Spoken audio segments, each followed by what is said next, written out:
സേബ നീ എന്ത് ചെയ്യണ്?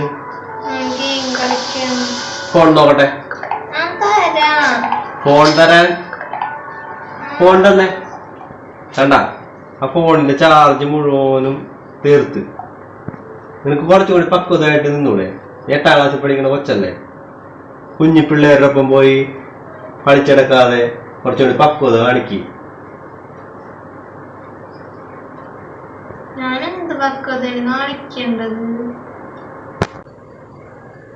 പക്വതയുടെ കാര്യം അങ്ങോട്ട് പറഞ്ഞു കൊടുക്ക്. ഒരു പക്വത ഇല്ലാണ്ടായി വരെയാണ്. എന്തൊക്കെ പ്രശ്നങ്ങൾ ഇവിടെ ഉണ്ടാവുന്നത് ഞാൻ ഒന്നും ആരോട് പറയാണ്ടിരിക്കുകയാണ്. ഇതന്നെ വണ്ടിയിൽ നശിപ്പിച്ചു വെച്ചേക്കുന്നത്. അതെനിക്ക് വേണ്ടി വാങ്ങിച്ചല്ലേ. ഇവിടെ എന്തെങ്കിലും ഒരു കുടുംബത്തിൽ സാധനം വാങ്ങിച്ചിട്ടുണ്ട്, അത് നിനക്ക് എനിക്കൊന്നുമില്ല. എല്ലാവർക്കും ഉപയോഗിക്കാൻ വേണ്ടിയാണ് വാങ്ങിക്കുന്നത്.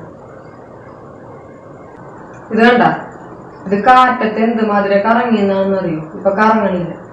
ഇത് മാത്രം ഇതില് നിറച്ചുണ്ടായതാണ്. ഇത്ര ആക്കി വെച്ചാൽ മതി. ഇനി ഇതിലെ കോമളമൊന്നും ഞാൻ വീർപ്പിക്കാൻ നോക്കിയിട്ടുണ്ടില്ല. വേണ്ട, എന്തോരം കോമളമെന്ന് വെച്ചാൽ ഇപ്പൊ ഒരെണ്ണം വേണ്ടില്ല.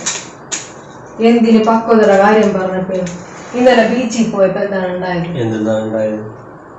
ഞാനേ അവിടെ ചെന്നിട്ട് ബീച്ചിൽ നിന്ന് കുറെ മണ്ണൊക്കെ എടുത്ത് മൺകൂനൊക്കെ ഉണ്ടാക്കി കൊട്ടാരം പോലെ ഉണ്ടാക്കി വെച്ചു.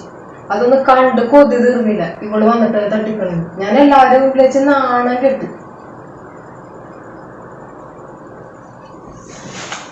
എല്ലാം എവിടെ പോണം? അവിടെ ഇരിക്കും. ഇത് മാത്രമല്ല, ഞാൻ കുറെ കാര്യങ്ങൾ ഞാൻ ഉള്ളിൽ ഒതുക്കിക്കൊണ്ട് നടക്കുകയാണ്. കുടുംബത്തിൽ ഒരു പ്രശ്നം ഉണ്ടാവാണ്ടില്ല നോക്കി ഞാൻ കാണിച്ചേ.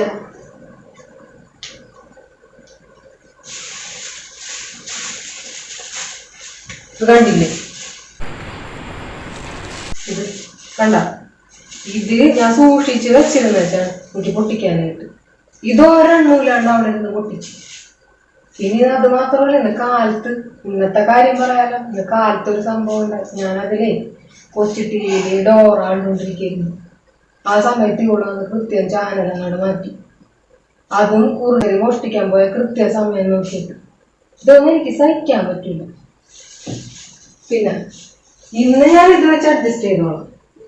നാളെ എനിക്ക് വേറെ വാങ്ങിച്ചോട്ടെ.